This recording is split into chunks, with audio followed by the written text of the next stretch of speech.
to the channel, everyone. I'm Jenny, your host for today. And join me are my two amazing friends, Frank from Land Economics and Queenie from Ethnology. Today, we're going to talk about our uni life and other interesting things. Say hi, guys. Hi everyone, I'm Frank, the one who somehow ended up still studying calculus and civil law, even though I thought dramatics was just about marrying land. Hi, I'm Queenie, and as Nazi major, yes, we study cultures, identities, and society. And no, it's not just looking at tribe in the mountains. Thank you very much. So let's start with our major. I'm in diplomacy, and basically, we learn a little bit of everything: international security, negotiation, global politics, and occasionally how to not start a war accidentally. Oh, that's very important. I heard I heard students in Department of Diplomacy study a wide variety of subjects like economics and international relationship. Yeah, that's true, because we really do take all kind of courses because diplomatic decisions have to look at things from a bunch of different angles. Oh, that sounds complicated. Thank you, Taiwan's diplomats, for their dedication and hard work. Wow, a lot of seniors I know work really hard when it comes to shaping foreign policy. So let me ask you guys, do you have any questions about the diplomacy major? Actually, yes. Why do you choose diplomacy in the first place? Well, it's because I love international issues and also the idea of understanding cultures and conflicts. Oh, and one more thing, when I was a kid, I honestly wanted to be a superhero. And in a way, being a diplomat kind of feels like that because we try to solve conflicts. Oh, how about your career? After graduating, what else can you do besides becoming a diplomat? Well, it's way more than people think. We can work at NGOs, join the Investigation Bureau or the National Security Bureau, or go on to school and become a researcher or professor. We even have people from our department who became actors, news anchors, and show hosts. Oh, amazing. But what are NGOs and what bureau? What is this? Like FBI or CIA? Wow, that's kind of scary. NGOs are basically non governmental organizations like Amnesty International or the Red Cross. And you're right, Frank. The Investigation Bureau is kind of like the FBI. It handles domestic and foreign security. And the National Security Bureau, yeah, it's a lot like the CIA, focused on gathering intelligence and even training intelligence officers. Oh, FBI and CIA without guns.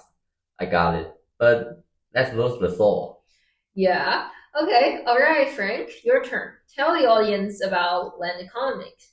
Okay, so everyone thinks that's just about land, land, and land. But actually, land surveying, statistics, civil law, and surprisingly, a lot of calculus. Oh, I did not sign up for social science permanently. This is the first time I think social study is difficult. So many reports and presentation. Oh, I thought that economics was all about maps and land documents. Do you guys actually learn civil law? Sadly, yes. And in my second years, I should learn the more difficult land laws. However, if you ask me what the other groups, land resource and land management are doing, I have absolutely no idea. I don't know how to tell, I even don't know how to tell the difference between the two. Okay. Then why do you want to study land economics in the first place? I mean, land economics is not a mainstream major.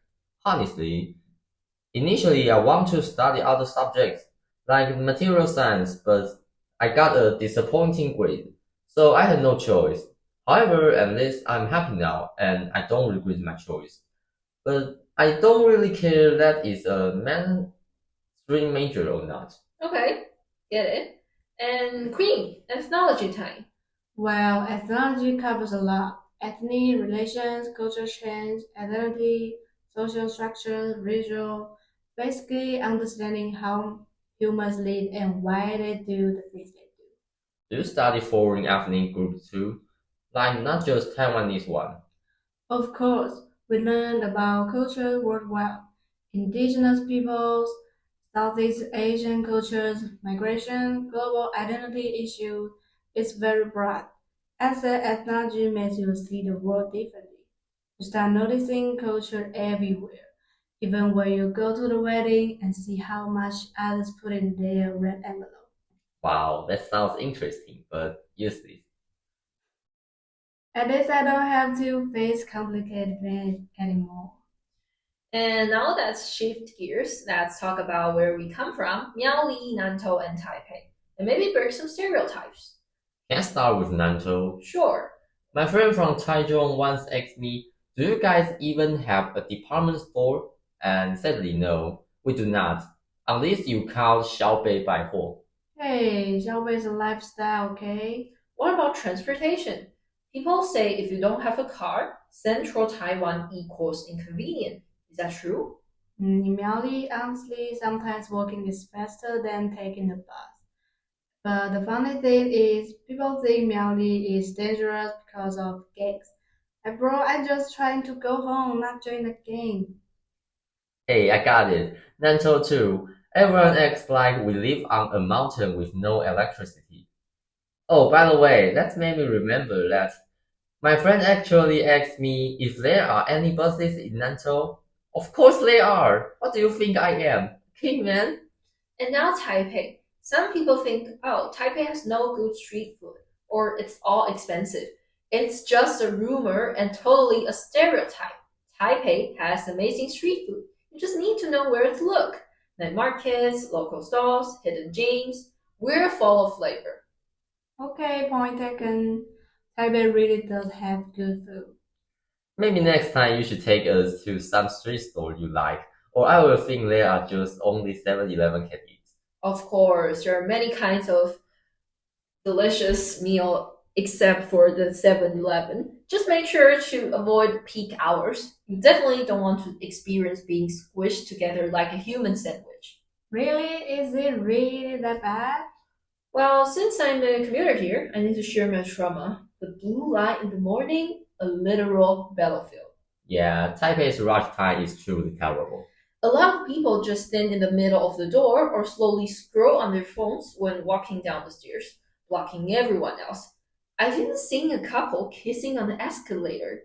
Oh my gosh, is this your wedding ceremony or what? And seriously, I feel like I was crashing a rom-com scenes in the middle of the mall. Not that part. I mean, the rush hour is very crowded. Yeah. It's another terrible part of commuting. People in the car were like a bunch of seaweed, just swaying around and sticking to each other. But compared to commuting, I cannot imagine that I should take a 1 hour bus to school. Oh, it brings back memories of my awful daily commute in high school. What about dorm life? I've heard many horror stories before. Boystorm, terrifying. People screaming at 1 a.m., stumbling like a dinosaur, and doors slamming. People, it's a zoo, with occasional horror movie effects. The girls' dorm is much better. They are nice people to hear too. And what's even more ridiculous is that one time someone stole my underwear from the communal drain area. 2 life lessons. Human nature is terrifying. Never leave your clothes unattended. Wait, what? Who will steal others' underwear? Disgusting. That made me recall that someone went number 2 in the bathroom, but we share a bathroom, dude. What? I've seen that picture. Very disgusting. And yeah, there are truly many downsides of the dorm life, but you must have had some special experiences too, right? Any interesting stories? Okay, one time the people in the next dorm room turned it into a KTV, singing until 2 a.m., and they only stopped it when someone knocked on the door and flat out told them to shut up furiously. Wow, that sounds terrible. How about you, Queenie? After moving out of my home, I no longer sleep in because the dorm didn't give me the same sense of comfort and relaxation. It made me want to finish everything I need to do as quickly as possible. Yeah, I get it. But even though those experiences weren't exactly great, they were still pretty unforgettable in their own weird way. And that wraps up today's episode. We talked majors, busted some North Central myth, complained about commuting, and exposed dorm life trauma. Okay, so for a record, Nanto still doesn't have a department store, but that does not mean there are no buses. Maybe we are a little behind, but we are not uncivilized. And If the person who stole my underwear is listening, return it anonymously. When you want to take it back. And that's all for our podcast today. See you next time on our channel. Bye. Bye. Bye. So you want to take it back? No, I just read a manuscript.